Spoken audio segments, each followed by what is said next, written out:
Audi, a brand synonymous with technology, prestige, and the legendary quattro all-wheel drive system. But if you look past the razor-sharp headlights, clean body lines, and futuristic dashboards, a strange contradiction emerges. Why do these cars, designed to be dream machines on paper, so often lose ground to BMW and Mercedes in the real world? Why can't a brand with nearly a century of history fully unlock its potential? To answer that, we need to go back to the beginning. Audi was founded in 1910 by August Horch. In 1932, it merged with DKW, Wanderer, and Horch to form Auto Union. After World War II, in the 1960s, Audi was acquired by Volkswagen, and that's when its modern era truly began. Over the decades, Audi earned its reputation for pushing boundaries: permanent all-wheel drive, turbocharged engines, lightweight aluminum bodies. Many of these innovations were pioneered by Audi long before they trickled down to Volkswagen, Skoda, or even Porsche.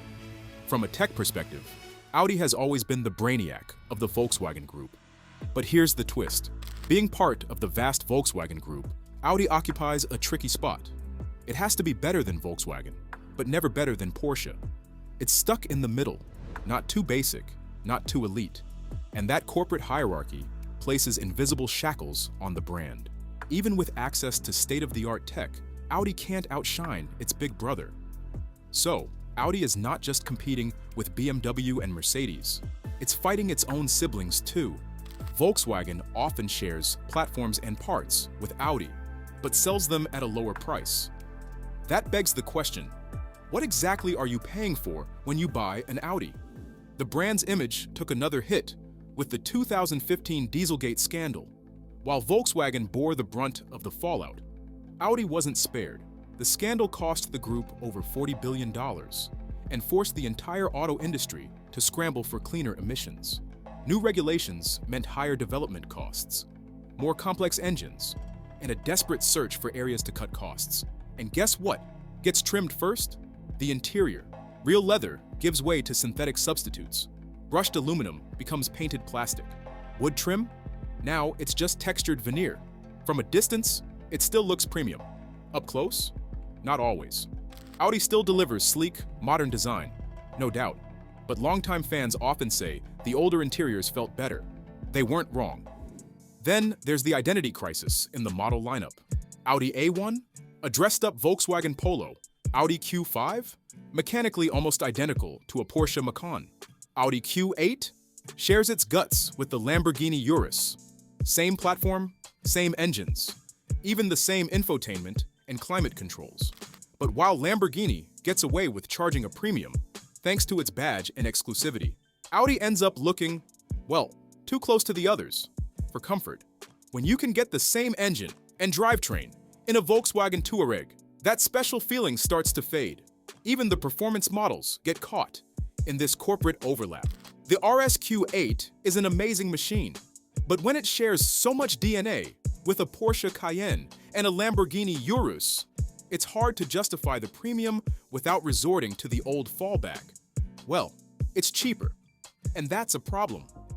When the strongest argument for your car is it costs less than a Porsche, you're not competing from a position of strength. You're negotiating your value. This is why Volkswagen Group structures its lineup differently in various markets. In Spain, you'll see SEAT everywhere. In Russia, almost none. Audi's position is always adjusted based on how well it can defend its niche without stepping on the toes of other group brands. Still, to be fair, Audi makes fantastic cars, cutting-edge tech, striking design, and that iconic quattro system that few competitors can match. But being part of the Volkswagen family means Audi must constantly play by the group's rules. They can't innovate too boldly or be too affordable. They have to stay in their lane. And that's the part that stings. Because this brand could be a true leader. It has the talent, the history, and the engineering muscle. But instead of charging forward, it's often held back by internal politics, market strategies, and pricing ceilings. It's like watching a gifted athlete constantly benched by their coach, not for lack of skill, but to preserve the hierarchy. So, no, Audi isn't failing, but it is being held back, not by bad design, not by lack of demand, but by the very system it helped build. And that's a shame.